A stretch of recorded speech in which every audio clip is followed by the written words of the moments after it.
Praise the Lord. Hallelujah. आपला विषय आहे शेजाऱ्यांवर प्रीती करा. आणि पुन्हा एकदा या ठिकाणी लूक शुभवर्तमान याचा 10वा अध्याय आपण काढूया आणि पुन्हा एकदा तो शेजारी कोण आहे आजच्या वाचनातून आपण पाहणार आहोत. लूक शुभवर्तमान याचा 10वा अध्याय आणि त्याचं या ठिकाणी आपण 29 ते 36 वचन वाचूया. त्याने आपणाला न्यायी ठरवण्याची इच्छा धरून येशूला म्हटले, तर माझा शेजारी कोण? येशूने उत्तर देऊन म्हटले, कुणी एक माणूस यरुशलेमेहून खाली यरीहोत जात होता आणि तो लुटारूंमध्ये सापडला. त्यांनी त्याची वस्त्रे काढून घेतली आणि त्याला मारही दिला आणि त्याला अर्धमेला सोडून ते निघून गेले. मग कुणी याजक त्याच वाटेने सहज खाली जात होता. तो त्याला पाहून दुसऱ्या बाजूने निघून गेला आणि तसाच कुणी लेवीही त्या ठिकाणी आल्यावर त्याला पाहून दुसऱ्या बाजूने निघून गेला. मग कुणी एक शोमरोनी प्रवास करत असता तो तेथे आला व त्याला पाहून त्याला त्याचा कळवळा आला आणि त्याने त्याच्याजवळ जाऊन त्याच्या जखमावर तेल व द्राक्षरस ओतून त्या बांधल्या आणि त्याला आपल्या जनावरावर बसून एका उतारशाळेत आणले व त्याचा सांभाळ केला. आणि दुसऱ्या दिवशी त्याने 2 रुपये देऊन 2 रुपये काढून उतारशाळेच्या घरधण्याला दिले आणि तो म्हणाला, याचा सांभाळ कर आणि जे काही तू खर्चशील ते मी पुन्हा माघारी आल्यावर तुला भरून देईन. तर या तिघातून कोणता लुटारूमध्ये पडलेल्यांचा शेजारी झाला असे तुला वाटते? तेव्हा तो म्हणाला, त्याच्यावर दया करणारा तो. आणि येशूने त्याला म्हटले, तू जाऊन तसेच कर. पुन्हा या विषयावर परमेश्वर आम्हाशी बोलणारा आहे का या ठिकाणी त्यांनी एक प्रश्न विचारला येशू ख्रिस्ताला का माझा शेजारी कोण आहे. आणि या वाचनातून आम्हाला प्रगट होतं का त्या ठिकाणी एक व्यक्ती आहे जो प्रवास करत असता लुटारूने त्याला लुटलं, त्याला मारलं, अर्धमेल्या अवस्थेमध्ये सोडून गेला. आणि त्या ठिकाणी याजक आला, लेवी आला, पण कोणीच त्याची दखल घेतली नाही. पण शेवटी बायबल सांगतं का त्या ठिकाणी कोण आला? शमरूनी आला. आणि शमरूनी या ठिकाणी या व्यक्तीची काय घेतोय? दखल घेत आहे. आणि जशी स्वतःवर तशी तो त्याच्यावर प्रीती करत आहे. त्यांनी तेल ओतलं, द्राक्षरस त्याच्या जखमांवर लावलं त्यांनी. आणि एवढंच नाही, त्यांनी पट्टी बांधली, त्यानंतर त्यांनी त्याच्या गाडवावर बसवलं आणि त्या व्यक्तीसाठी त्यांनी 2 दिनार देखील त्या ठिकाणी खर्च केलेले आहे. म्हणजे आम्हाला कळतं या वाचनाला, जसं आपण पहिले पण घेतलेलं आहे, मूळ मुद्द्यावर आपण येणार आहोत का या ठिकाणी जो गरजवंत आहे तो कोण आहे? आपला शेजारी. जो गरजवंत आहे तो कोण आहे? आपला शेजारी. म्हणजे या वाचनाचा सारांश एकच आम्हाला कळतो का जो गरजवंत आहे तो शेजारी आहे. आणि त्या शेजारीची आपण काय केली पाहिजे? मदत. काय केली पाहिजे? आपण मदत. मग प्रश्न असा येतो का त्याची मदत करण्यासाठी आपल्याकडे ती गोष्ट पाहिजे, बरोबर? आज जगात तर सर्वच गरजवंत आहे, पण त्याची मदत करण्यासाठी देखील आपल्याकडे काय पाहिजे? ती मदत का ती आपण त्याला देऊ शकतो.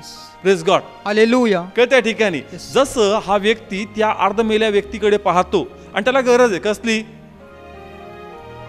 मदतीची. आणि त्याची मदत त्याच्याकडे आहे.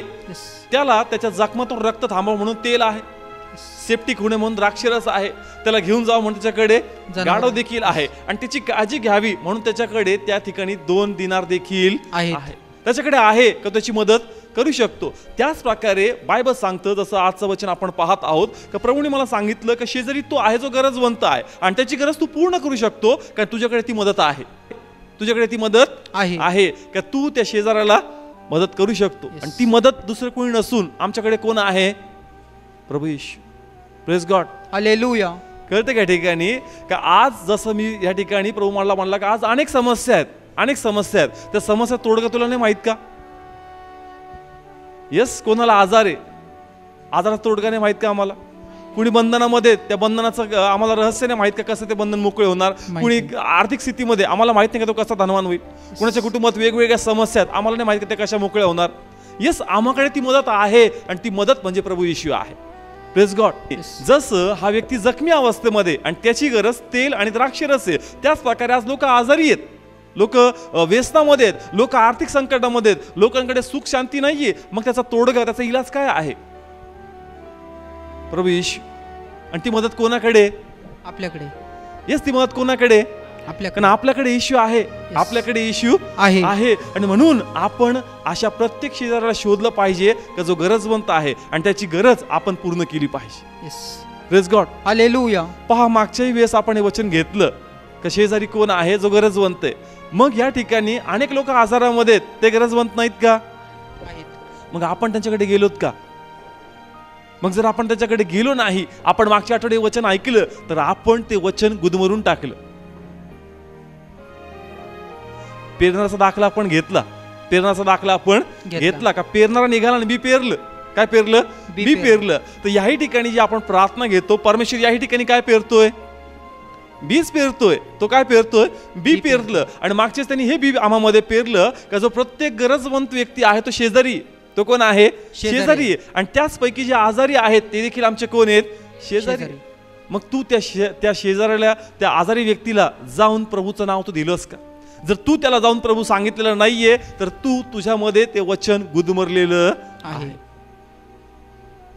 कळत्या ठिकाणी. म्हणून या ठिकाणी ज्या प्रकारे हा व्यक्ती, याला माहिती आहे का माझ्याकडे ती मदत आहे आणि ते ती मदत केली. आज तुमच्याकडे पण प्रभू येशूचं नाव आहे आणि हे नाव आम्हाला त्या आजारी व्यक्तीपर्यंत पोहोचवायचं आहे. Praise God. हालेलुया. कळत्या ठिकाणी जर आपण हे करत नाहीये तर आपण ते वचन गुदमरतोय. आपण वचन काय करतोय? गुदमरतोय. कारण आम्हाला माहितीये का त्याच्या आजारांची किंमत कुणी मोजली?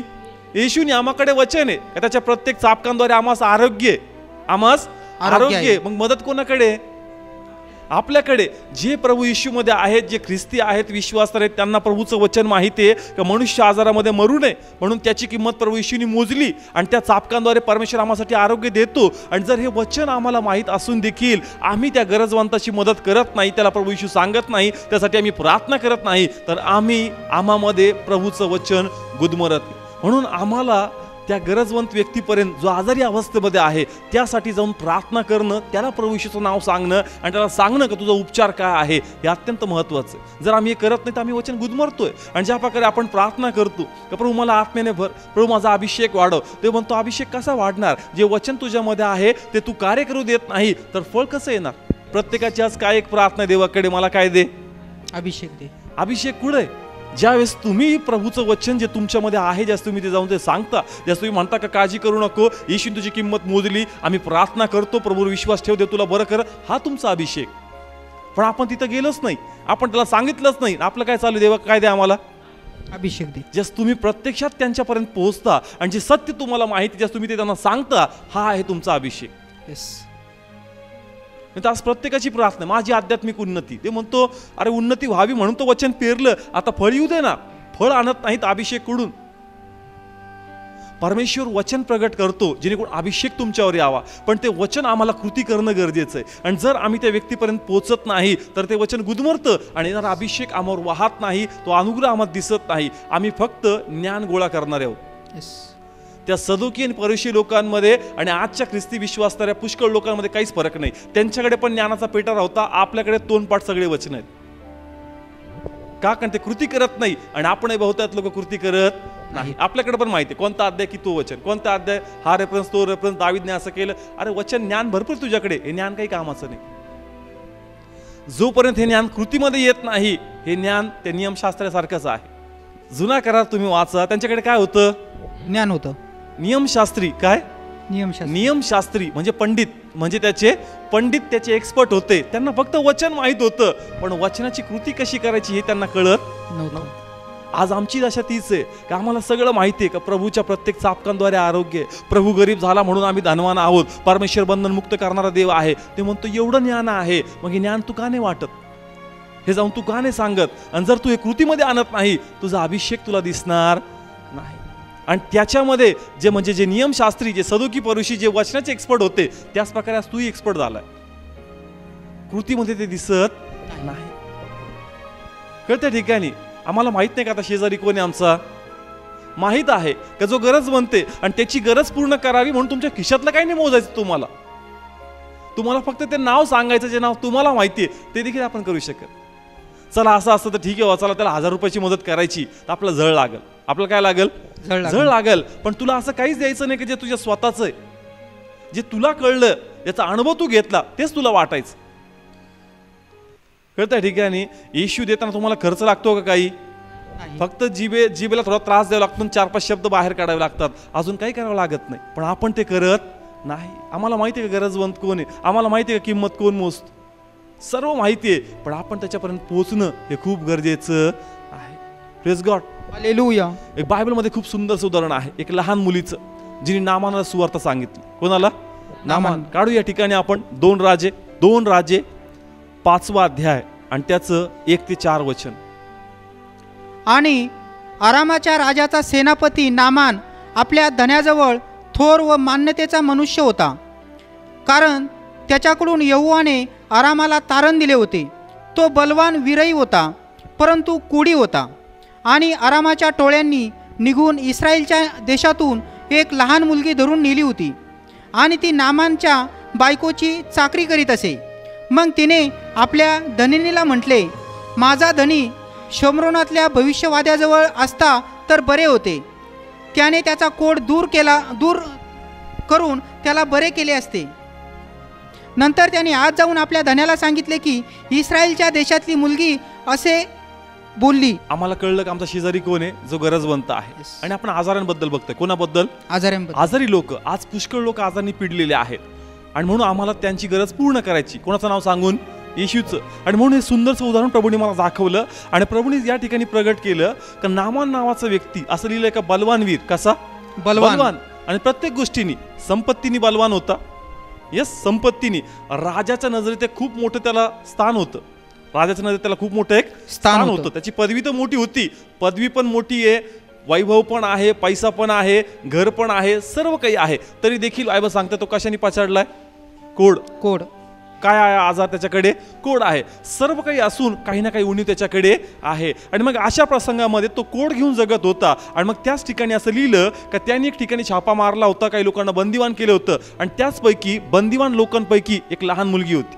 आणि त्यांनी ती आपल्या जी पत्नी होती तिला चाकर म्हणून तिच्या स्वाधीन, ती दासी म्हणून तिला स्वाधीन केलं होतं. आणि ज्यावेळेस बायबल सांगतं का त्या लहान मुलीला हे कळलं का माझी जी मालकीण आहे आणि तिचा जो पती आहे त्याला काय झालंय? कोड झालंय. काय झालंय? कोड झालंय. तिचे शब्द पहा, ती काय शब्द वापरती. वाचू या ठिकाणी आणि लक्षपूर्वक ऐका. हा, प्रत्येक जण आपल्या बायबलमध्ये पहा. या ठिकाणी जास्त लेकराला कळतं ती काय या ठिकाणी म्हणती. 3रं वचन वाचूया. मग तिने आपल्या धनिनीला म्हटले, माझा धनी शमरोनातल्या भविष्यवाद्याजवळ असता तर बरे होते. हा, काय शब्द आहे? जर माझा धनी शमरोनातल्या भविष्यवादी म्हणजे प्रभूचा जो सेवक त्या ठिकाणी होता. कोण होता? अलिशा. कोण होता? अलिशा. त्याकडे जर तो गेला असता तर कसं झालं असतं? बरे होते. बरा झाला असता. कसं झालं असतं? बरा झाला असता. कोण बोलतंय? लहान मुलगी. कोड काय आहे हे ती जाणण्याचा प्रयत्न करते का? नाही. ती फक्त एकच म्हणते का जर तू त्याच्याकडे गेला असता तर बरं झालं असतं. म्हणजे तिचा इतका विश्वास आहे का मला नाही माहित तुझा आजार किती मोठा आहे, पण ज्या भविष्यवादी माझ्या ओळखीचा आहे तो या आजारीपेक्षा मोठा आहे. Praise God. तिचा कॉन्फिडन्स लेवल पहा आणि पुढचे शब्द पहा किती पॉवरफुल आहेत. पुढचे शब्द ऐकू आपण. त्याने त्याचा कोड दूर करून त्याला बरे केले असते. Praise the Lord. हालेलुया. काय म्हणते ती? का त्याने त्याचे कोड बरे दूर करून त्याला काय केलं असतं? बरे केले असते. आज हाच विश्वास आम्हाला पाहिजे. जसं आम्ही आजार लोकांमध्ये जाऊ तर आम्ही त्यांना सांगितलं पाहिजे का तुझे आजार पळवण्याचं सामर्थ्य आमच्या प्रभू येशूमध्ये आहे, कारण त्यांनी तुझी किंमत मोजलेली आहे. तू ये आमच्या प्रभू येशूकडे अनुभव घेऊन बघ आणि परमेश्वर तुम्हाला पूर्ण मोकळं करणार आहे. कळत्या ठिकाणी जे या लेकराचे शब्द आहेत कोणाचे? लहान मुलीचे. आज हे शब्द आमच्या मुखात पाहिजे. कोणाच्या मुखात? आमच्या मुखात. आमच्यात तो कॉन्फिडन्स पाहिजे, आमच्यात तो विश्वास पाहिजे. कारण बाबा किती मोठी समस्या असू दे, नाही हा रिपोर्ट असू दे, नाही या स्टेजला तो आजार असू दे, अरे माझ्या प्रभूचा अनुभव घेऊन तो बघ, तो तुला बरा करणारच. प्रकारचा विश्वास आपल्या लोकांमध्ये दिसत नाही. या लेकराला पहा का तिने अधिक नाही थोडंफार काही त्या भविष्यवाद्याबद्दल ऐकलं असेल, पाहिलं असेल, पण आज प्रभू येशूचा अनुभव नाही का आमच्याकडे? प्रभूचे चमत्कार आम्ही नाही पाहिलेत का? हेच आम्ही कित्येक चमत्कार पाहिले, बायबलमध्ये वाचतात, डोळ्यांनी आपण पाहिलं का प्रभू काय काय कार्य करतो. तरी देखील आपल्या मुखातून त्या प्रकारचे सामर्थ्यवान शब्द बाहेर नाही पडत. अरे काळजी करू नको बरं का, माझ्या प्रभूचा अनुभव घेऊन बघ, कारण त्याची तुझी किंमत मोजलेली आहे. Praise God. हालेलुया. कळतंय का? आज अनेक गरजवंत आहेत. आज प्रत्येक हॉस्पिटल हाऊसफुल भरलेले आहेत, पण त्यांना असे लोक पाहिजेत का जे विश्वासाने जाऊन सांगतील आता अधिक काळजी करू नको, चिंतेत राहू नको, माझा परमेश्वर तुला सोडवण्यास समर्थ आहे. Praise God. हालेलुया. कळतं का? ठिकाणी हा विश्वास, ही बोलणेच आमच्यामध्ये पाहिजे. आपल्याला कार्य करायचंय का? कोण बघून घेणार? देव. मी नाही सांगितलं मी करणार आहे. मी काय म्हणलो? माझा परमेश्वर करल, विश्वास ठेव. करणार माझा परमेश्वर आहे म्हणून मी का विचार करावा जास्त? पण आपण अधिक विचार करतो. नाही झालं तर, लगेच नाही गुण आला तर, तो विचार तुझा पार्ट नाही. तो रोल कोणाचा आहे? देवाचा. प्रभू मी माझं काम केलं तर तू बघून घे तुझी पोझिशन तुला कशी वाजवायची. कळतं का ठिकाणी का आमच्यात तो विश्वास. हे लहान लेकराला माहिती आहे का कोड काय, ती काय बोलती, पण ती निर्भीडपणे बोलून जाते. तो गेला असता तर किती बरं झालं असतं, त्याचे कोडही दूर केले असते, त्याला पूर्ण मोकळं केलं असतं. तो विश्वास आमच्यामध्ये पाहिजे. आणि आपण हवेत बोलत नाही, आपल्याकडे वचन आहे. आपण हवेत बोलत नाही, आपल्याकडे वचन आहे का आपल्या प्रभूने केलंय. आपण आपल्या व्यक्तिगत जीवनात अनुभव घेतला का खरंच परमेश्वर आहे तो कार्य करतो. मग आम्हाला त्याच विश्वासाने लोकांमध्ये जाऊन गाजवायचं का प्रभूचा अनुभव घेऊन बघ, व्यर्थपणे याच्यामध्ये राहू नको. कारण आज अनेक लोकांचं आजारामध्ये सर्व ते कर्जबाजारी झाले. आज आर्थिक परिस्थिती इतकी वाईट आहे का कुटुंबामध्ये त्यांच्या वेगवेगळ्या प्रकारचे भांडणं निर्माण झाले. जे काही वैभव होतं ते सर्व निघून गेलं, सर्व आजारामध्ये सर्व गायब. पण जर एक नाव त्यांच्याकडे पोहोचल, त्यांना जगण्याची आशा मिळेल आणि त्यांचे मार्ग मोकळे होतील. Praise God, hallelujah. म्हणून अशा लोकांपर्यंत आम्हाला जाणं खूप गरजेचं आहे. कारण आम्हाकडे सत्य आहे, आम्हाकडे लोकांची मदत आहे. आणि ती मदत जर आपण ठेवतो तर आपण गाडून ठेवतो. पहा, एक दाखला दिला बायबलमध्ये. एक व्यापारी होता आणि त्यांनी जाण्या अगोदर आपल्या दासांना बोलवलं. एकाला 2 दिले, एकाला 3 दिले, एकाला 5 दिले. आणि 2 जणांनी काय केले, डबल केले. काय केले, डबल केले. पण एकाने काय केलं, गाडून ठेवले. काय केले, गाडून. आणि आज पुष्कळ ख्रिस्ती विश्वासणारे ज्यांना हे माहीत आहे का प्रभूच्या प्रत्येक चापकांद्वारे आम्हासाठी आरोग्य आहे, हे वचन व्यक्तिगतरित्या स्वतःपुरतं दाबून ठेवलेलं आहे. तुम्ही ते डबल करत नाही आणि म्हणून तुमचा फाटा अधिक निर्मळ केला जात नाही. फक्त प्रार्थनाच आहे, काय वाढव माझा अभिषेक. पण ते म्हणतो अभिषेक कशात आहे हेच तुला कळत नाही. Praise God, hallelujah. कळतोय ठिकाणी. म्हणून तुम्हाला काय नाही करायचं, तुम्हाला जाऊन फक्त काय सांगायचंय, देवाचं नाव जाऊन सांगायचं. म्हणून हे काम आपण केलं पाहिजे. आपण लोकांपर्यंत जाऊन त्यांची मदत आपण पूर्ण केली पाहिजे. नाही तर आपण पण त्यांच्यासारखे, कोणासारखे, याजक आणि लेवी का जे पाहतात आणि दुसऱ्या बाजूनी जातात. आपलं हॉस्पिटल नाही दिसत का, दिसतात की नाही. आज एक 15 काय म्हणतात त्याला 2 किलोमीटरच्या रेडियसवर तरी एक हॉस्पिटल, ते कशाने भरलेले सर्व आजार. आम्हाला दिसतं पण आपण दुसऱ्या वाटेने निघून जातो. त्या वाटेतही जाऊन येतो तरी कळत नाही का यांना मला सांगायचं कारण माझं काम आहे, पण आपण ते काम करत नाही. म्हणून अशा लोकांपर्यंत आम्हाला जाणं गरजेचं आहे. या लेकरांनी परवाने केली का ते माझ्या शब्दांवर मान ठेवतील का नाही ठेवतील, पण तिच्या बोलण्यात तो विश्वास होता का नामानाचं मन पण हल्लं आणि नामान त्या व्यक्तीपर्यंत गेला. Praise God, hallelujah. म्हणून प्रथम तुमच्या मनात हा विश्वास जागृत करा का ज्या देवाचे आपण लेकर आहोत तो सर्व समर्थ परमेश्वरच आहे. तो अद्भुत चमत्कार करणारा देव आहे आणि मी बोललेलो शब्द व्यर्थ तो जाऊ देणार नाही. मी माझं काम करणार आणि माझा परमेश्वर 100% त्यामध्ये ते कार्य करणार. Praise God, hallelujah. म्हणून मी सांगेल का प्लीज बाहेर पडा, घरातून बाहेर पडा आणि जे अवतीभोवती लोक तुमच्या त्रासामध्ये त्यांना जाऊन प्रभू येशूचं नाव तुम्ही सांगा. प्रत्येकांना काम आहे, प्रत्येकांना ऑफिस आहे, प्रत्येकांना कुटुंब आहे, पण या सर्वातून आम्हाला प्रभूचा गौरव करायचा आहे. हा शमरूनी व्यक्ती, याला कामाला नव्हतं जायचं का, जायचं होतं. बिझनेसमॅन असेल, कुटुंब असेल, याला काम नव्हतं का, याला घर नव्हतं का, याला सर्व काही आहे, पण त्या व्यक्तीला पाहताच तो आपल्या विचारात गुरफटत नाही. तो म्हणतो का नाही प्रथम मला याची मदत करायची, प्रथम मला या व्यक्तीची मदत करायची. आणि तो त्याची मदत करतो. आणि आज प्रभू त्याला या जीवनी पुस्तकात शमरोण्याचं नाव टाकलं. कोणाचं, ज्या शमरोण्याची यहुदी लोक घृणा करायची. शमरोणी लोकांची काय करायची, यहुदी लोक घृणा करायचे. प्रभू म्हणतो उत्तम शमरोणी. कसा शमरोणी, उत्तम, ज्याला लोक मोजत नाही त्या शमरोण्याची प्रभू काय करतो, स्तुती करतो. Praise God, hallelujah. आपल्याला आपला वेळ काढावाच लागेल. आपल्याला एक तरी दिवस सुट्टीचा आहे, पण आपण तो फुल्ली आपल्या कुटुंबात स्पेंड करतो. पण तो 20व्या दिवस आहे आणि तो कुणी नियुक्त केलेला आहे, देवाने, देवाच्या सेवेसाठी. पण मूळ 20वा आणि कशासाठी दिला हे आपण विसरून गेलो. आपण आपलं कुटुंबच एन्जॉय करतो, पण तो दिवस तुमचा कुटुंब एन्जॉयसाठी नाही, तुमचं पूर्ण कुटुंब बाहेर पडून कोणाला तरी गाठून प्रभूचं नाव सांगणं हाच तुमचा 20वा आहे.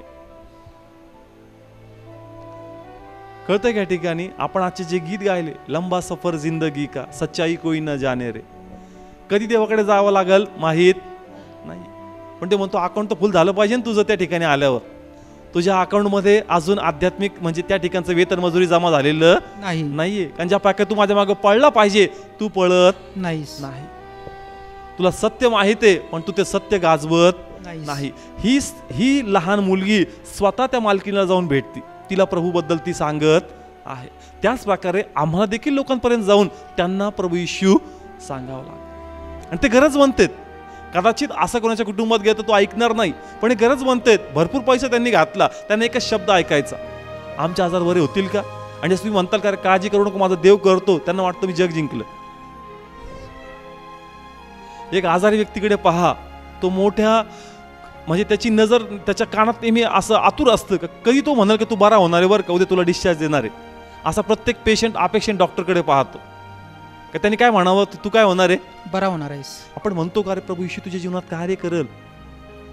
हे शब्द ऐकताच तो आतुर असतो का कोणीतरी म्हणाल का रे मी जगणार, कोणतरी म्हणाल का मी जगणार. त्याला ऐकताच एक नवीन जीवन मिळतं, त्याला ऐकताच एक नवीन जीवन मिळतं कारण कोणतरी आहे जो गॅरंटी देतोय माझी. म्हणून आम्हाकडे ती मदत आहे आणि मदत आपण त्यांच्यापर्यंत पोहोचवली पाहिजे. म्हणून तुम्हाला एक दिवस तरी काढून प्रभूचं वचन अशा लोकांपर्यंत नेणं गरजेचं आहे. कारण जो फाटा फळ देईल तो निर्मळ केला जाईल, पण जो फाटा फळ देणार नाही तो फाटा निर्मळ केला जाणार नाही. तर काय केलं जाईल, कापला जाईल. काय केलं जाईल, कापून टाकण्यात येईल. म्हणून आम्हाला एक दिवस काढून अशा ठिकाणी जायचं आणि त्यांना प्रभूचं नाव सांगायचं, त्यांना प्रेयरचं इन्व्हिटेशन द्यायचं. आणि जर त्या ठिकाणी जर तो म्हणतो का होईल का करा प्रेयर, तर लगेच प्रे करा. वाट पण बघू नका का इकडं प्रेयरला या तिकडं प्रेयरला या. आमंत्रण द्या, चांगली गोष्ट आहे, पण देव अशी कृपा देईल एखादा लगेच म्हणेल का बाबा आहे का देव करतो कार्य, हा करतो, करू का प्रार्थना, कर, लगेच करून टाक.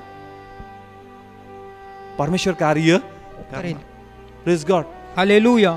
कळतं या ठिकाणी, कारण आम्हाला जाणं गरजेचं आहे. हे आमचं काम आहे, हीच आमची आध्यात्मिक उन्नती आहे. नाही तर आपण वचन गुदमरून टाकतो. पुढचं ज्ञान परमेश्वर तुला देणार नाही, कारण तो म्हणतो जे आहे तेच तू करत नाही, पुढचं देऊन तुला करू काय.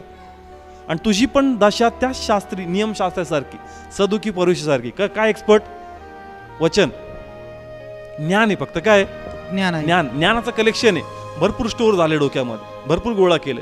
हे वचन, हा अध्याय, तो अध्याय, तो अध्याय. ते म्हणतो एवढं पाठांतर काय कामाचं जर ते कृतीमध्येच तुला मला दिसत नाही.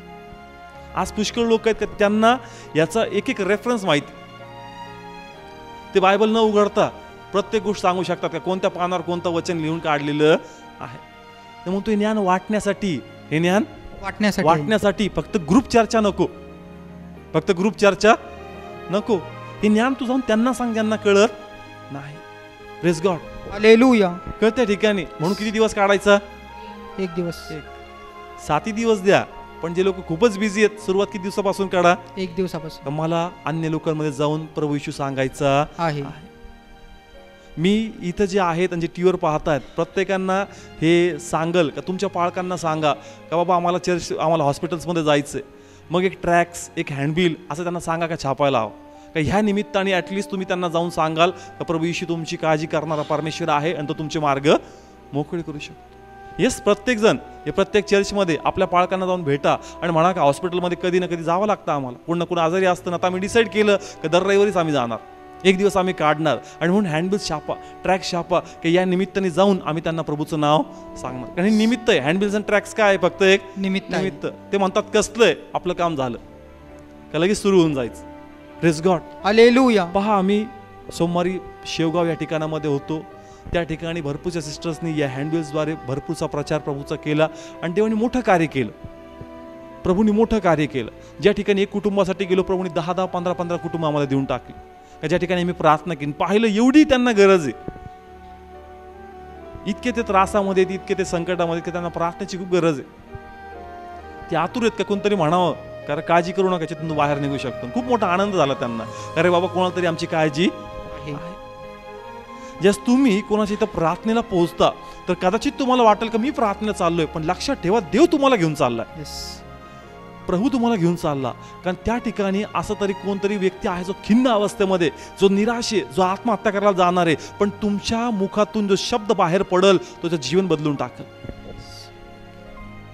येस, तो व्यक्ती कंटाळलाय, पैसे सगळे संपले, भरपूर त्यांनी केलं, त्याला काहीच भेटत नाही, पण तुमच्या मुखातून शब्द पडताच ते शब्दातून असं सामर्थ्य वाहील का तो आत्महत्याचा निर्णय बदलून टाकेल, तो निराशा दूर करल आणि त्याला कळल का नाही मला अजून जगायचं, का कोणतरी आहे जो माझी मदत पूर्ण करणार आहे. Praise God, hallelujah. मी का सांगतो की जसं आम्ही लोकांकडे जातो त्यांचा आनंद गगनात मावत नाही. कारण त्यांना वाटतं का रे आम्ही एवढ्या संकटामध्ये होतो आणि नेमके तुम्ही कसं काय आले. तर आम्हाला वाटतं नाही चला आम्ही तर चाललो प्रेयरला आज. अरे चालला म्हणून नाही तू चालला, मी तुला घेऊन चाललो कारण मला माझ्या लोकांचं सांत्वन करायचं आहे. Praise God. हालेलुया. कळत्या ठिकाणी Yes. म्हणून या लेकराकडून आपण शिकलं पाहिजे.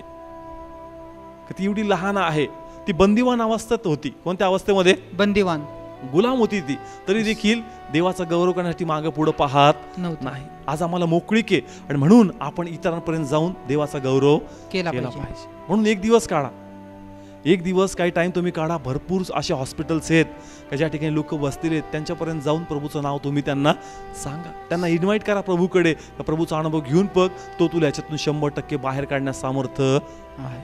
Praise God. हालेलुया. पहा, येशू ख्रिस्त नवीन करारामध्ये तुम्ही वाचा, ज्याही ठिकाणी येशू ख्रिस्ताची एंट्री असती त्या ठिकाणी काही ना काही प्रॉब्लेम्स असतात. सर्वजण मत्तय 9 अध्याय 10, 11 आणि 12 वचन. नंतर असे झाले की तो घरात जेवायला बसला असता पहा पुष्कळ जकातदार व पापी आले आणि येशू व त्याचे शिष्य यांच्याबरोबर बसले.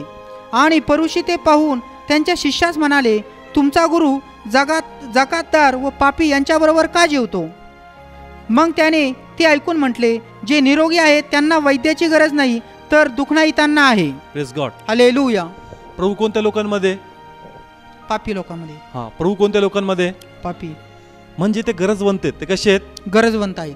तो म्हणतो निरोगी लोकांना माझी गरज नाही, जे रोगी आहेत, जे आजारी आहेत त्यांना माझी गरज आहे. आहे. आणि मी तुम्हाला निरोगी लोकांमध्ये नाही सापडणार. जे शापात आहेत, जे वाईट जीवनामध्ये आहेत, त्याच लोकांमध्ये मी तुम्हाला आढळणार आहे. Praise God. हालेलुया. यस, लास्टचा स्टेटमेंट त्यांनी काय वापरला? पुन्हा वाचा तेवढा लास्टचा वर्ड. जे निरोगी आहेत त्यांना वैद्याची गरज नाही, तर दुखणाईतांना आहे. हा, निरोगी लोकांमध्ये परमेश्वर सापडणार नाही. नाही. कोणत्या लोकांमध्ये सापडणार? दुखणाईत. रोग्यामध्ये किंवा जे दुखण्यामध्ये. म्हणजे प्रभूला असं म्हणायचंय की मी नेहमी गरजवंत ज्या ज्या ठिकाणी आहेत तिथं मी आहे. तिथं मी आहे. आणि तोच प्रभू आज कोणामध्ये? आपल्यामध्ये. मग आपण त्या प्रभूला तिथं जाण्यापासून रोखलं नाही पाहिजे. प्रभू म्हणतो का मी निरोग्यामध्ये नाही, मी कुठे आहेत? रोग्यामध्ये. मी गरजवंतामध्ये आहे. प्रभू त्यावेळेस प्रत्यक्ष मानवा स्वरूपात होता. कुठं? पृथ्वीमध्ये. Yes. आजही परमेश्वर पृथ्वीवर आहे, पण कोणामध्ये? आपल्यामध्ये. आणि तो म्हणतो की मला जायचंय कोणामध्ये? आजारी- त्यांच्यामध्ये जे गरजवंत आहे. पण तू मला आवरून धरू नकोस. मला जाऊ दे त्या ठिकाणी, कारण मला तिथे कार्य करायचं आहे. आहे आणि तुझ्या वाटेला मला प्रतिफळ मिळून द्यायचं आहे. Praise God. तुम्हात कोण आहे? देव आहे. देव आहे. देवाचा आत्मा तुम्हात राहतो आणि म्हणून तो म्हणतो की मला जायचं त्या ठिकाणी, मला कार्य करायचं, मला लोकांना मोकळं करायचंय. म्हणून असं लिहिलं का वचन गुदमरू देऊ नकोस. कारण वचन म्हणजेच कोण आहे? परमेश्वर. वचन म्हणजेच कोण आहे? परमेश्वर. कारण वाचनाला ख्रिस्ताची उपमा आहे. वाचनाला कसली उपमा आहे? ख्रिस्ताची. आणि मग ख्रिस्त वचन तुम्हामध्ये आहे आणि जसं तुम्ही त्याला रोखता, तुम्ही स्वतःला नाही, तुम्ही प्रभूला अडवता. म्हणून आम्हाला लोकांमध्ये, अशा लोकांमध्ये जे गरजवंत आहेत, आर्थिक समस्यामध्ये आहेत, आम्हाला माहिती आहे त्यांना कोण धनवान करू शकतो. आम्हाला माहिती आहे की त्यांच्या कुटुंबात कशी बरकत येऊ शकते. आम्ही पुष्कळ ठिकाणी प्रार्थनेला गेलो आणि ते म्हणले का ब्रदर आर्थिक संकट आहे, प्रभूमध्ये आहेत का? हो, आम्ही पुष्कळ दिवसापासून प्रभूमध्ये आहेत. पैसा खूप येतो, टिकत नाही. दशमांश टाकता का? ते म्हणले दशमांश नाही टाका. त्यांना सांगितलं तुमचं 1/10 चर्चमध्ये टाका, देवाच्या कार्यासाठी द्या, तुमच्या पैशावर बरकत येईल. जर आम्ही त्या ठिकाणी जाऊन त्यांना सांगितलं नसतं तर त्यांच्या पैशावर कधीच बरकत आली नसती. कळतंय का? ते कुटुंब कशाला जातं? नेहमी प्रार्थनेला जातं, पण पैशावर कृपा आहे का? नाही. ते म्हणतात पैसा येतो, पैसा लागतच नाही, आला गेला कळतच नाही. त्यांना एकच विचारलं 1/10 दशमांश तुम्ही टाकता का? ते म्हणले नाही टाकत. त्यांना तुमचं दशमांश तुम्ही देवाच्या गौरवासाठी द्या, तुम्ही प्रभूला ओळखता, तुम्हाला सत्य माहिती आहे, तुम्ही दशमांश टाका. तुमच्या उरलेल्या अर्पणावर, तुमच्या उरलेल्या मिळकतीवर प्रभूचं काय येईल? कुंपण येईल. कारण काय सांगितलं बायबलमध्ये? प्रथम फळ आशीर्वाद तर पूर्ण उंडा आशीर्वादित आहे. प्रथम फळ जर आशीर्वाद तर पूर्ण उंडा आशीर्वादित. मला काय सांगायचं या ठिकाणी? का आम्ही त्या ठिकाणी जाऊन हे सांगतो, मग त्यांना ते कळतं. पण जर आम्ही रोखलं असतं का नाही जाऊ दे आज नाही जायचं प्रेरला, त्या ठिकाणी त्यांना ते प्रकट झालं असतं का? नाही. त्यांचे पैसे ते त्यांचा उपभोग घेऊ शकले असते का? नाही. सैतान ते चोरूनच नेत असलं. म्हणून तुम्ही गरजवंताची गरज पूर्ण करू शकता, कारण सत्य तुमच्याकडे. तुम्हाला माहिती आहे का त्यांचा पैसा कसा टिकू शकतो? कारण तुमच्याकडे वचन आहे. तुम्हाला माहिती त्यांची दारिद्र्य कसं जाईल, कारण कुणी त्यांची किंमत मोजलेली आहे. व्यसनाच्या बंधनामध्ये तुम्हाला माहिती आहे का ते कशा प्रकारे सुटू शकतात. काय प्रार्थना तुम्हाला त्यांच्यासाठी करायची. आपल्याकडे सर्व वचनाचं मर्म सत्य आहे आणि जर तुम्ही लोकांना वाटाल त्यांना ते प्रगट होईल, ते करतील आणि ते मोकळे होतील. पण आपण ते रोखून नाही धरलं पाहिजे, आपण ते वाटलं पाहिजे. Praise God. हालेलुया. कळतंय ठिकाणी मी काय काय सांगतोय, कळतंय ना. आजाराबद्दल कुणी किंमत मोजली? येशूने. माहिती आहे तुम्हाला? आपण श्रीमंत व्हावं म्हणून कोण गरीब झाला? येशू. माहिती आहे आम्हाला. उन्नती पूर्वेकडून नाही, पश्चिमेकडून नाही, कोणाकडून आहे? देवाकडून. माहिती आहे आपल्याला. हे स्पोर्टचं फळ प्रतिफळ कोणाकडून आहे? देवाकडून. देवाकडून. सुज्ञ पत्नी नीतिमान पतीचा आशीर्वाद कोणातून आहे? देवाकडून. अहो या जगात लागणाऱ्या सर्व गोष्टी कोणाकडून आहेत? देवाकडून. हे सर्व वचन आम्हाला माहिती आहेत आणि वचन नाहीये, हे सत्य मार्ग आहेत का याद्वारे परमेश्वर प्रत्येकाचे मार्ग मोकळे करणार आहे. पण हे आपण वाटलं पाहिजे, हे त्या गरजवंत व्यक्तीला दिलं पाहिजे, म्हणजे त्याला सत्य कळल आणि तुझ्या बंधनातून मोकळा होईल. पण जर आपण आपलं मुख बंद ठेवतो, आपण आपला वेळ बाहेर काढत नाही, आपण इतर लोकांमध्ये जात नाही, तर आपण त्यांचे आशीर्वाद त्यांच्यापासून रोखून ठेवत आहे आणि आपण त्या याजकाप्रमाणे, त्या लेवीप्रमाणे आहे का जो पाहून दुसऱ्या वाटेने निघून जाईल. म्हणून आपल्याला काय काढायचं आहे? वेळ काढायचा. काय काढायचा? वेळ काढायचा. आता पहा एक भाऊ या ठिकाणी, प्लीज सर इकडं. हे जे भाऊ आहेत हे नगरमध्ये जॉब करतात कंपनीमध्ये आणि ते भंडारदारा या ठिकाणी महिन्यातून म्हणजे दर 15 दिवसातून शनिवार रविवार भंडारदारा या ठिकाणी जातात. त्या ठिकाणी कम्प्लिटली असे लोक आहेत का जे खूप ट्रायबल, ज्याला आपण आदिवासी अशा प्रकारचे लोक आहेत आणि त्या ठिकाणी जाऊन हे भाऊ सेवा करतात. हे काम करतात, शनिवार रविवार सुट्टी ॲडजस्ट करतात आणि दर शनिवारी इथून निघतात 2 व्हीलरवर. तिथं काही त्यांचं घर वगैरे नाही, पण तरी देखील त्या ठिकाणी जाऊन ते प्रभूची सेवा करतात. यांना कोणाकडून पगार वगैरे नाही, स्वतःचेच पैसे काय करायचे? खर्च करायचे. कारण त्यांना कळलं का सत्य माझ्याकडे आहे, हे सत्य मला वाटलं पाहिजे. जस मी प्रेयरला बसतो, लॉर्ड मला त्यांचं नाव दाखवलं, कर बघ तुझ्याकडे असा व्यक्ती आहे जो अशी प्रकारे सेवा करतो का जी मला आवडणारी. त्याला कुटुंब नाही का? त्याला परिवार नाही का? आहे. पण तो शनिवार रविवार कुठं जातो? कोणत्या लोकांमध्ये? अशा लोकांमध्ये का ज्यांच्याकडे सर्व असून देखील सर्व उन्हा आहे कारण त्यांच्याकडे प्रभू नाही. हा व्यक्ती वेळ काढतो म्हणून त्यांना आनंद मिळाला. आज तुम्ही सर्व वेळ काढायला लागताल तर किती लोकांना आनंद मिळत? कळतं का ठिकाणी? ख्रिस्ती जीवन म्हणजेच सॅक्रिफाईस. सॅक्रिफाईस म्हणजे त्याग. ख्रिस्ती जीवन म्हणजेच काय? त्याग आहे. आणि हा त्याग करावाच लागणार. कारण सुरुवातीला आपण याला त्याग म्हणतो, पण हा त्याग नाहीये, हा खरा आनंद आहे ख्रिस्ती जीवनाचा. सुरुवातीला हा त्याग शब्द मी वापरतो का सुरुवातीला वाटतं मी खूप त्याग करतो, पण तुम्ही एकदा प्रभू काम तर करून बघा, तुम्हाला त्याग नाही वाटणार. तुम्हाला वाटणार तो सगळं बोगसगिरी होती, हा खरा आनंद मला मिळाला. सुरुवातीला वाटतं का अरे ते लग्न होतं, ते कार्यक्रम होता, ते तिकडं फंक्शन्स होते, सगळं मी सोडलं. ज्यास तुम्ही प्रभूचं काम तर करून पहा, तुम्हाला कळ ते सगळं टाइमपास होतं, ह्या खरा आनंद मला मिळाला. म्हणून या भावाला मी यासाठी उभं केलं का पहा आपल्याच पैकी एक या कोणता बाहेरून सपोर्ट बिपोर्ट नाही, काही नाही, स्वतः बाहेर पडतो, देवाचं राज्य गाजवतो. आणि मी याला का सांगतो? पांगडी सेवा नाही. कोणती सेवा म्हणजे काय? दरवेळेस तुम्हाला कोणी घेऊन जाईल आणि मगच तुम्ही प्रभूचं नाव गाजवणार, ही कोणती सेवा झाली आता? पांगडी सेवा. कशी सेवा? पांगडी सेवा. अशी सेवा पण नाही. तुम्ही व्यक्त केलं पाहिजे. व्यक्ती पण गेलं. सुरुवातीला एनकरेज केलं असेल कोणीतरी, आता दरच वेळेस कोणी तरी येईल का जा जा प्रेरला जा, तुला जायचं नाही. आता अशी सेवा नको आहे. जे करत नाहीत ते करा, आणि जे निर्भर होऊन करतात ते निर्भर राहू नका. स्वतःहून बाहेर पडा का नाही माझ्याकडे वेळ आहे ना, मला बाहेर जायचं, मला वेट नाही करायचा कोण येईल आणि मला म्हणून चल प्रेर, नाही, मला बाहेर पडायचं, मला बाहेर पडायचं, मला देवाचं राज्य गाजवायचं. Praise God. हालेलुया. कळतंय का ठिकाणी? आपलं चर्च म्हणून आपल्या चर्चमध्ये प्रत्येकच जण करतो. काही काही भाग पण पडतं का नाही, पाळक बोलल बिलल म्हणून आपल्याला करावं लागतं. तशी सेवा नकोय. अशी सेवा का तुला कोणी पाहत नाही, तुला कोणी म्हणत नाही का चल रे बाबा कर रे बाबा, तरी तू करतोय, ते म्हणतो का ही सेवा मला आवडणारी. कारण आता सेवा करणारे पुष्कळ आहेत, पण कसे? पाहणारे, दाखवणारे. कळतं ना मी काय म्हणतो? का कोणी पाहिलं आपल्याला पाळक पाहिजे का 4 ब्रदर सिस्टर्स पाहतील, ते म्हणतील अरे तू देवाचं काम नाही करत का, चला भाग पडतं म्हणून करतो. ते म्हणतो मी एकट्यात पाहतो, एकट्यात तू काय काम करतो? इथे तू कोणाला दाखवत नाही, तुला कोणी पाहतही नाही, कोणी तुला फोर्स करत नाही, पण मी तुला पाहतो का जे वचन तुझ्यामध्ये पेरलंय ते उड्या मारतं का आतून. ते तुला हलवतं का आतून का नाही मला जायचंय बाहेर, माझ्याकडे हा वेळ आहे, कोणतरी गाठायचं मला. मार्केटिंग करतो ना आपण, प्रोडक्टची मार्केटिंग, आपण गप बसत नाही. कसं माझं टार्गेट पूर्ण होईल याची आपल्याला चिंता असते, का कसं माझं प्रोडक्ट विकलं जाईल. त्याच प्रकारे बाबा स्वर्गीय आशीर्वाद आपल्याला जमा करायचे आणि ते कलेक्शन माझं पूर्ण झालंच पाहिजे. कोणाला तरी मला इश्यू सांगितलंच पाहिजे. मला माझं काम रिकवर भरून काढायचं, टार्गेट पूर्ण करायचं, कळत्या ठिकाणी. म्हणून प्लीज आपलं जीवन तुम्ही प्रभूला समर्पित करा आणि जे गरजवंत आहेत त्यांची गरज काय करा, पूर्ण करा. 11 ते 13 वचन वाचूया. आणि दुसऱ्या दिवशी असे झाले की तो नाईन नावाच्या गावाकडे जात होता आणि त्याचे पुष्कळ शिष्य व मोठा समुदाय हे त्याच्याबरोबर जात होते. आणि तो नगराच्या वेशीजवळ आला तेव्हा पहा, कोणा एका मेलेल्या माणसाला बाहेर नेत होते. तो आपल्या आईचा एकुलता एक मुलगा होता व ती विधवा होती आणि गावातील बराच समुदाय तिच्याबरोबर होता. ओके, ऐकलं सर्वांनी? हां, काय झालं त्या गावात, काय घटना घडली? एक विधवा स्त्री, विधवा म्हणजे कोणीच नाही, आणि मुलगा पण होता, तो पण काय झाला आता मेला. आणि बरोबर त्या ठिकाणी कोण पोहोचतं? येशू. कोणी म्हणलो का तुम्ही नवीन करा, रीड करा इश्यू बद्दल. असा परफेक्ट टाइम आहे ना त्याचा, जिथं समस्या तिथे इश्यू हजर. जिथं समस्या आहे तिथं इश्यू हजर. आणि जिथं गरज आहे तिथं प्रभू असतो.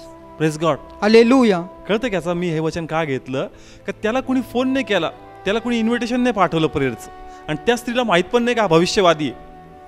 त्या स्त्रीला माहिती आहे का हा प्रभू आहे, का ती त्याला पाहताच पाय धरते, बरं झालं प्रभू तो आला, बरं कर याला. तिचं रिॲक्शनच नाही, तिला माहीतच नाही कोण आलं काय. पण सांगायचं का तात्पर्य काय, का जिथं गरज आहे तिथं प्रभू येशू आहे. मग त्याच प्रभूचे आपण लेकर आहोत. जो गुणधर्म त्याच्यात आहे तोच आपल्यामध्ये पाहिजे, की जिथं गरज आहे तिथं आपण आहोत. Praise God, hallelujah. मग हॉस्पिटलमध्ये लोकांना गरज नाही का? आज काही कुटुंबामध्ये व्यसन आहे, काही कुटुंबात भांडणं आहेत, काही कुटुंबामध्ये आर्थिक संकट आहेत, त्यांना प्रभूची गरज आहे. आणि म्हणून त्यांना आम्हाला जाऊन प्रभू सांगायचा आहे. Praise God, hallelujah. मी तुम्हाला सांगतो की ज्या लोकांमध्ये आम्ही गेलो, आम्हाला कळलं की ते एवढ्या त्रासात आहे का त्यांना कळत पण नाही काही त्रास आहेत. ते जगायचं म्हणून रोज जागतात. कळतंय मी काय म्हणतो, की त्यांच्या कुटुंबात काय आहेत त्रास आहे, पण त्यांना त्याचं काही रोजचं उठायचं, खायचं प्यायचं आपलं चालू राहायचं. याला त्रास म्हणतात हे देखील त्यांना समजत नाही. आणि मग सर किती त्रासात तुम्ही जागता, तुम्ही प्रभूकडे या. म्हणजे प्रथम म्हणजे ज्यावेळेस आम्ही सोशल वर्कर होतो, आम्हाला सांगायचे का लोकांना पहिले सांगा की तुमची मूलभूत गरज काय आहे पहिले. त्याच प्रकारे प्रभूमध्ये देखील आम्हाला लोकांना सांगायचं का बाबा याला गरज म्हणतात, याला त्रास म्हणतात, ज्याला तू जीवन म्हणतो हे जीवन नाही आहे. प्रभूकडे ये, मग तुला कळलं का खरं जीवन काय आहे. त्याला ते काय म्हणतात जीवन. पण तू एकदा प्रभूकडे ये, मग तुला कळलं का हे जीवन आहे, का प्रभू जे जीवन देतो ते जीवन आहे. Praise God. कारण ते एन्जॉय करतात. अरे बाबा प्रभूकडे ये, मग त्या चष्म्याने तू पहा का जीवन कशाला म्हणतात. हे जीवन नाही आहे, असं निराशमय, हताशमय, हारलेलं मेलेलं जीवन. प्रभूकडे खरं जीवन तुला कळत. Praise God. तर म्हणून या ठिकाणी अनेक लोक आहेत का त्यांना जीवन माहीत नाही. त्यांना जीवन काय आहे हे सांगणं गरजेचं आहे. पण आपल्याला वेळ काढावा लागेल. मागच्याही वेळेस हे वचन झालं, किती लोक बाहेर पडले. आपण हे मागच्या 2 आठवडे पहिले वचन घेतलं काय, का कोण आहे आपला शेजारी गरजवंत. मग असा गरजवंत तुम्हाला भेटला का एक तरी 2 आठवड्यामध्ये, का नाही भेटला? वचन झालं का नाही आपलं, का तुमचा शेजारी तो आहे जो गरजवंत आहे. मग तुम्हाला असा शेजारी भेटला का नाही भेटलाय 2-3 आठवड्यात? मग आपण फक्त काय गोळा करतोय? ज्ञान. काय गोळा करतोय? फक्त ज्ञान. आपण फक्त कलेक्शन करतोय, वाचनाचा संच, स्टोर आहे बाबा, हे याचं प्रगटीकरण, ते त्याचं प्रगटीकरण आपल्याला माहिती आहे. तेव्हा ते प्रगटीकरण काहीच कामाचं नाही. तो नियमशास्त्री होशील. तू काय होशील? नियमशास्त्री. मला दया करणारे लोक पाहिजे, मला दया करणारे. फक्त स्टोर करू नको, कृतीमध्ये आण, म्हणजे देवाचा तू गौरव करशील. Praise God, hallelujah. कळतंय? तिसरा पॉईंट मी याच्यामध्ये प्रभूंनी मला प्रगट केला. भरपूर आहेत, पण मेन पॉईंट मी या ठिकाणी घेईल की ज्या प्रकारे आपण पाहतो की आजार, व्यसन, आर्थिक संकट हे तर आहेच, या लोकांपर्यंत आपल्याला जायचंच. पण ते म्हणला अजूनही असे काही लोक आहेत की जे माझ्यामध्ये असून पण ऊन आहेत, जे माझ्यामध्ये असून पण ऊन आहेत. तर प्रभूने मला प्रगट या प्रकारे केलं की तो म्हणला की आज जगातून सर्वातून जास्त छपाई होणारं पुस्तक कोणतं? बायबल. आपण त्याला पवित्र शास्त्र म्हणतात, पण जग त्याला काय म्हणतं? बायबल. पुस्तक. आपण याला बायबल म्हणतो बरोबर, पण जग काय म्हणतं? पुस्तक. ते त्याला पुस्तकात काउंट करतात. आणि सर्वातून जास्त प्रिंट होणारं आणि लोकांपर्यंत पोहोचणारं कोणतं पुस्तक आहे? पवित्र शास्त्र. मग ज्या प्रकारे एवढं पवित्र शास्त्र लोकांकडे आहेत, ज्या प्रकारचा रिझल्ट पाहिजे, कार्य पाहिजे, दिसतंय का? नाही. प्लीज लक्षपूर्वक ऐका. सर्वातून प्रिंट होणारं कोणतं पुस्तक आहे? बायबल. फ्रीमध्ये पण वाटप कसली आहे? मग ह्याच्यामध्ये काय आहे? जीवन. ह्याच्यामध्ये काय आहे? जीवन आहे. लोकांमध्ये दिसतंय का जीवन? नाही. लोकांना दिसतंय का? बायबल घरी आहे. मार्ग, सत्य व जीवन सर्व त्याच्यात प्रभूंनी लिहून ठेवलंय. पण तरी देखील ज्या प्रकारचं संजीवन कुटुंबांनी लोकांमध्ये व्हायला पाहिजे ते संजीवन दिसत नाही. कारण ते म्हणला त्यांची पण दुर्दशा त्या हाफिशांडासारखी आहे का तो रथात बसून यशाचा ग्रंथ वाचत होता पण त्याला कळतच नव्हतं. आज अनेक लोकांकडे बायबल आहेत, पण ज्या प्रकारे ते समजलं पाहिजे ते त्यांना समजत नाही. प्रिशियनचं कृत्य वाचलं सर्वांनी. कोण प्रवास करत होता? एक हापशी शंड. आणि तो काय वाचत होता? यशाचा ग्रंथ. काढूया आपण या ठिकाणी. आपण प्रेषितांचे कृत्य 8वा अध्याय काढू. 27 ते 30 वचन वाचू आपण. तेव्हा तो उठून गेला आणि पहा, कुणी कुशी लोकांची राणी कांदके हिच्या हाताखालचा मोठा अधिकारी, जो तिच्या सर्व भांडारावर देखरेख करणारा होता, तो यरुशलेमेत देवाची भक्ती करण्यासाठी आला होता.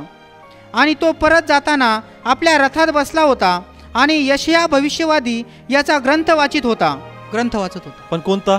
यशया भविष्यवादी याचा. यस, या ठिकाणी तो बायबलच वाचत आहे. पण पुढे काय झालं? 31 वचन वाचूया आपण. लक्ष देऊन ऐका.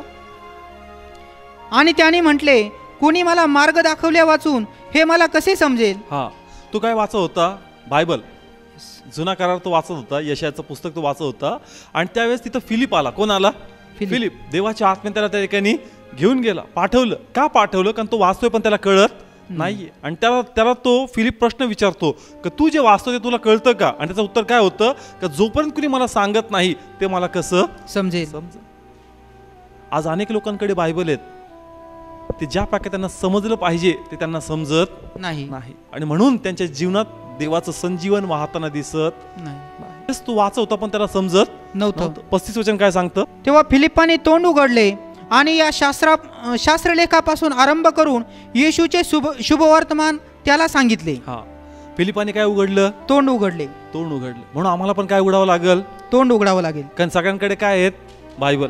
सर्वांकडे काय आहेत? बायबल. पण आपल्याकडे ज्ञान आहे, आध्यात्मिक ज्ञान आपल्याकडे आहे. पहा, आपण ज्या ख्रिस्ती विश्वासांमध्ये जातो, काही ना काही बोलणं होतं, 5 मिनिटात त्याची आध्यात्मिक लेवल नाही कळत का आपल्याला? का गडबड याच्यामध्ये समजते? फ्रँकली सांगा, एकमेकांना आपण भेटतो, काही ना काही विषय निघतो, बोलतो, आपल्याला कळतं का नाही का कुठं तरी याच्यामध्ये गडबड आहे? म्हणजे त्यापेक्षा ज्ञान कोणाकडे अधिक आहे? आपल्याकडे. त्यापेक्षा ज्ञान कोणाकडे? आपल्याकडे. का नाही? म्हणजे आपल्याला त्याला प्रगट करायचं का नाही करायचं? Praise God. हालेलुया. जसं फिलिप तोंड उघडतो, आत्म्यात हुशार राहून देखील तुम्हाला त्याला ते प्रगट करायचं आहे. त्यांनी सुरुवात यशापासून केली, पण कोणाकडे येऊन थांबला? येशू. कळतंय का? तो वाचत काय होता? यशाचा ग्रंथ. सुरुवात यशापासून केली, बरोबर येशू ख्रिस्ताच्या शुभवर्तमानापर्यंत येऊन तो थांबत आहे. म्हणून आम्हाला देखील अशा लोकांमध्ये जे पवित्र शास्त्राचं ज्ञान आम्हाला आज प्रगट झालंय, आज भरपूर वचन आम्हाला माहिती आहेत, वाटाचं सत्य काय आहे, म्हणून दाबून ठेवू नका.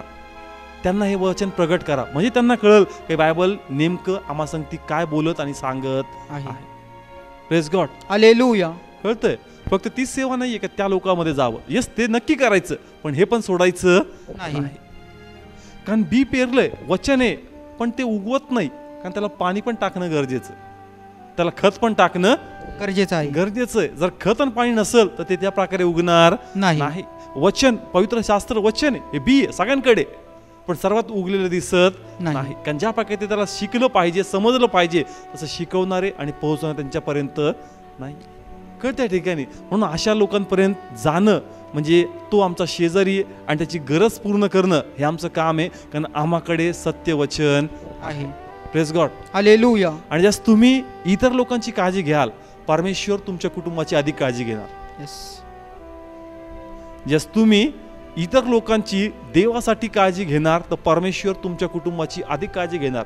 कारण बायबलचं वचन काय का जो फाटा फळ देतो तो काय केला जातो? निर्मळ. येस, जो फाटा फळ देतो काय केला जातो? निर्मळ केला जातो. दाविदाचं एक उदाहरण आहे. जर आपण 1 शमूएल काढलं 30 अध्याय. आणि असे झाले की दावीद व त्याची माणसे तिसऱ्या दिवशी सिक्लागास आली, तेव्हा अमोलोकी यांनी दक्षिण प्रदेशावर व सिक्लागावर घाला घातला होता आणि त्यांनी सिक्लाग हाणून अग्नीने जाळले होते. आणि त्यातल्या स्त्रिया व त्यात जे लहान मोठे होते त्या सर्वांना त्यांनी धरून नेले होते. त्यांनी कोणालाही जीवे मारले नव्हते, पण ते त्यांना घेऊन आपल्या वाटेने गेले होते.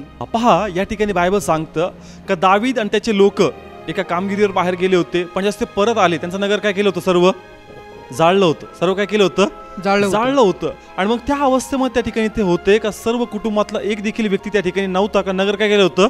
जाळलेलं होतं. मधला अध्याय तुम्ही नंतर वाचा का मग त्या स्थितीमध्ये त्यांना माहीत नव्हतं का कोणत्या दिशेने जायचं, कुटुंब जिवंत आहे का मेलेलं आहे हे देखील त्यांना माहीत नव्हतं. पण बायबल सांगता नंतर त्यांनी एफोद घातला, प्रभूकडे प्रार्थना केली, प्रभूने त्याचं मन सबळ केलं आणि विश्वासाने त्यांनी पाऊल उचलला. त्याला माहित नव्हतं की याच दिशेला माझं कुटुंब आहे, पण तो विश्वासाने निघाला. तो विश्वासाने कुटुंब शोधायला निघाला. कोणा शोधायला? कुटुंबाला. जेवढे त्याचे लोक होते त्या सर्वांचे कुटुंब बंदिवान अवस्थेमध्ये होते. तो सर्वांना त्यांना शोधायला गेला. पण रस्त्यामध्ये काय झालं पुढे वाचूया आपण या ठिकाणी 11 आणि 12 वचन. 11 आणि 12 वचन. आणि रानात एक मिस्री त्यांना आढळला, तेव्हा त्यांनी त्याला दाविदाकडे आणले. मग त्यांनी त्याला भाकर दिली आणि ती त्याने खाल्ली व त्यांनी त्याला पाणी पाजले. ओके, पहा, दावीद कोणाला शोधायला चाललाय? कुटुंबाला. पण रस्त्यात त्याला एक व्यक्ती सापडतो का तो देखील जखमी अवस्थेमध्ये, तो मेलेल्या अवस्थेमध्ये होता. पण त्याच्या लोकांनी त्याला उचललं, कोणाकडे आणलं? दाविदाकडे आणले. आणि त्यांनी त्याला काय दिलं? भाकर दिली. त्याला भाकर दिली, त्याला त्या ठिकाणी पाणी पाजले. त्याला पाणी पाजलं. त्याला ज्या ज्या प्रकारे त्याला त्याच्या शरीरात ताकद येईल ते सर्व त्यांनी त्याचं काय केलं? त्याला देण्याचा प्रयत्न केला. वास्तविकता मला या ठिकाणी काय सांगायचं का तो कोणा शोधायला चालला? कुटुंबाला. त्याच्या कुटुंबाला. पण या ठिकाणी तो व्यक्तीला तो त्या अवस्थेमध्ये पाहतो, स्वतःला आवरून धरतो का? नाही. का नाही, मला माझ्या कुटुंबात शोधायचं, यांना पडू द्या. तो कोणाची काळजी घेतोय? पहिले मदत कर. तो त्यावेळेस विसरून जातो का बाबा माझं कुटुंब पण त्या ठिकाणी बंदिवान अवस्थेत आहे, मला त्यांना शोधायचं. तो पहिले त्याची मदत करतो का नाही? पहिले हा गरज बनते, मला माझं कुटुंब पाहिजे, पण हा त्रासामध्ये मला याची पहिले मदत करायची. आणि तो त्याची मदत करतो. बायबल सांगतं का त्याचद्वारे त्याला प्रगट होतं का तुझं कुटुंब कुठं बंदिवान अवस्थेत ठेवलेलं आहे. Praise God. हालेलुया. कळतं का याचं आध्यात्मिक प्रगटीकरण काय? का तुम्ही इतरांची काळजी घ्या, प्रभू तुमची काळजी घेणार. Yes, hallelujah. यस, तो त्या व्यक्तीची काळजी घेतो का त्याचा काही संबंध नाही. आणि बायबल तुम्ही पुढे वाचा का त्याचं कुटुंब जे बंदिवान अवस्थेत होतं त्यामध्ये कोणाचाच घातपात झाला नाही. का? कारण दावीद त्याचा प्राण वाचवतो, तो प्रभू तुमच्या कुटुंबाचे प्राण वाचवणार. तुम्ही इतरांची काळजी घ्या, प्रभू तुमच्या कुटुंबाची काळजी घेणार. तुम्ही इतरांची तारणाची प्रार्थना करा, ते तुमच्या कुटुंबाचं परिवर्तन करणार. Praise God. हालेलुया. कळत्या ठिकाणी म्हणून जे गरजवंत आहेत त्यांच्यापर्यंत त्यांची मदत आपण नेणं गरजेचं आहे. कारण येशू सर्वातून मोठी मदत आहे. येशू सर्वातून मोठी मदत आहे आणि ती मदत आपल्याकडे आहे. म्हणून प्लीज स्वतःला कंट्रोल करून ठेवू नका. तर तुमच्यात जो प्रभू आहे, जो म्हणतोय की चल बाहेर, मला माझा गौरव लोकांमध्ये करून घ्यायचा आहे, म्हणून आपण त्या प्रभूला आपल्या त्या लोकांपर्यंत नेलं पाहिजे. म्हणून आता पुन्हा एकदा हे वचन गुदमरू देऊ नका, तर प्रभूचं कार्य करायला सुरुवात करा. प्रभूचं नाव लोकांना सांगा. Praise God. हालेलुया. तर उभं राहूया, प्रार्थना करूया. ईश्वर, आम्ही तुझे खूप आभार मानतो, तुला धन्यवाद देतो. धन्यवाद. आज आम्ही सर्वांनी तुझं वचन ऐकलं. होय माझे देवा. येस. कामचा शेजारी तो आहे जो गरजवंत आहे. हो. येस. आणि प्रभू, आम्हाकडे तुझं नाव आहे जी प्रत्येक गरज पूर्ण करण्यास समर्थ आहे. येस. मग प्रभू, हे नाव, ही मदत आम्ही दाबून ठेवू नये, आम्ही गाडून ठेवू नये माझ्या परमेश्वर. पण ही मदत आम्ही लोकांपर्यंत घेऊन जावी प्रभू. पित्या परमेश्वर, आज अनेक लोक आहेत का जे बंदिवान अवस्थेमध्ये, आणि हे नाव त्यांना मोकळं करू शकतं. म्हणून हे पित्या परमेश्वर, आता पुन्हा एकदा आजच्या वचनाद्वारे तू आम्हाला प्रेरणा दिली का आम्ही जावं, अन्यथा आम्ही हे वचन आम्हामध्ये गुदमरून टाकू आणि मग ते फळ येणार नाही माझ्या पित्या. म्हणून हे पित्या आम्ही प्रार्थना करतो काही वचन आम्हाला पुन्हा एकदा आमच्या व्यक्तिगत जीवनामध्ये, वेळेमध्ये पुन्हा स्पर्श केला जाऊ दे. आणि कुणी म्हणतं म्हणून नाही प्रभू, तुझं वचन आहे म्हणून आम्हाला जायचं माझ्या परमेश्वर. का बायबल सांगतं का जो फाटा फळ देईल तो निर्मळ केला जाईल. तुझी इच्छा आहे की अधिक निर्मळ केले जावे. तुझी इच्छा आहे का यांची आध्यात्मिक उन्नती व्हावी? Yes, जे yes. प्रार्थना करतात का प्रभू आम्हाला अभिषेक द्या, आम्हाला सामर्थ्याने भर, परमेश्वर म्हणतो कृती कर, म्हणजे Oh, तुझा yes. अभिषेक ऑटोमॅटिक वाढला जाईल. हो, धन्यवाद येशू. जे वचन तू ऐकतो त्या वचनावर उभं राहा, Yes. म्हणजे खरंच तुझी आध्यात्मिक लेवल वाढल्या जाईल. हो येशू राजा. अन्यथा तू फक्त त्या नियमशास्त्रासारखा होईल, ज्याच्याकडे फक्त ज्ञान आहे पण कृती दिसत नाही. हे पित्या, त्यांच्यासारखं आम्हाला व्हायचं नाही प्रभू, हो, माझ्या. म्हणून आम्हाला कृपा दे आणि ती कृपेमध्ये आम्हाला चालण्याची ताकद दे प्रभू. हो येशू. आबा, जगिक गोष्टीमध्ये आम्हाला हरू देऊ नको. येस आम्हाला आमचा वेळ काढायचाच आहे पित्या, येस येस. आणि आम्हाला व्यक्तिगतरित्या पाळायचं, हो म्हणजे जेणेकरून आम्हाला तुझा गौरव करता येईल पित्या. येस हे पित्या, आम्हापर्यंत कुणीतरी आलं येस. म्हणून आमचं जीवन बदललं हो येशू राजा. प्रभू. हा प्रकाश आम्ही स्वतः पुरता साठून ठेवू नये प्रभू, हा Yes. प्रकाश आम्ही पुढे द्यावा माझ्या हो परमेश्वर. येशू राजा. म्हणजे सर्वांना आशीर्वाद देतो, जे इथं आहे, जे Yes. टीव्हीवर पाहतात, येस. हे फक्त ऐकणारे बनू देऊ नको प्रभू, हे बाहेर पडणारे बनू दे प्रभू, हो येशू. आणि यांच्यात तुझा गौरव होऊ दे. येस. तुझ्या नावात या सर्वांवर तुझा अनुग्रह आम्ही स्वीकारतो आणि हा विश्वास ठेवतो का आतापासून हे बाहेर तुझं नाव गाजवतील आणि Yes. तुझा गौरव करतील. हो येशू. तुझ्याच नावात मागतो, स्वीकारतो. Amen. Amen. Praise the lord. तुम्हा सर्वांना प्रभू येशू ख्रिस्तामध्ये प्रेमपूर्वक आमंत्रण देतो का तुम्ही नक्की या सहभागितेमध्ये येऊन आशीर्वादित होऊ शकता. तुमच्या माहितीसाठी मी हे वेळपत्रक तुम्हासाठी सांगतो. दर बुधवारी आणि शनिवारी सायंकाळी 7 वाजता अहमदनगर या ठिकाणी युनियन ट्रेनिंग कॉलेज हतमपुरा या ठिकाणी प्रार्थना सभा असते. बुधवारी वचनाचा सखोल अभ्यास असतो आणि शनिवारी आशीर्वाद सभा असते आणि ही विनामूल्य आहे आणि म्हणून तुम्ही नक्की येऊन आशीर्वाद होऊ शकता. त्याचप्रकारे पोखर्डी या गावामध्ये देखील दर गुरुवारी आणि रविवारी सायंकाळी 7 वाजता ही प्रार्थना असते. तुम्ही त्याही ठिकाणी आशीर्वाद होऊ शकता. आणि त्याचप्रकारे शेवगाव या ठिकाणी, शेवगाव स्टँड समोर मराठी मुलांची शाळा, त्या ठिकाणी देखील दर रविवारी सकाळी 11 वाजता ही प्रार्थना असते. आणि म्हणून या ठिकाणी नगर, पोखर्डी आणि शेवगाव या ठिकठिकाणी आमच्या प्रार्थना असतात. आम्ही तुम्हाला ते वेळपत्रक सांगितलं आहे. तुम्ही नक्की या, जेणेकरून तुमची आध्यात्मिक वाढ होईल आणि देवाचा अधिक गौरव तुमच्यामध्ये होईल. Praise the Lord. त्याचप्रकारे जर ह्या संदेशाद्वारे, प्रार्थनेद्वारे परमेश्वर तुमच्या जीवनामध्ये कार्य करत आहे, तर तुम्ही नक्की ती साक्ष सांगू शकता. आणि या वचनाद्वारे कोणता बदलाव तुमच्यामध्ये येत आहे, कशाप्रकारे तुमची आध्यात्मिक उन्नती होत आहे, कशाप्रकारे ते तुमची भेट घेत आहे. जर अशा प्रकारे परमेश्वर या वचनाद्वारे तुम्हाला स्पर्श करतोय, तर नक्की तुमची साक्ष आम्हाला सांगा. काही वचनाद्वारे काय तुमच्यामध्ये एक बदलाव, काय एक परिवर्तन तुमच्या विश्वासामध्ये, तुमची आध्यात्मिक उन्नतीमध्ये येत आहे. असं काही साक्ष तुमच्या जीवनामध्ये असेल तर तुम्ही नक्की ही साक्ष सांगा आणि देवाचा गौरव करा. Praise the Lord.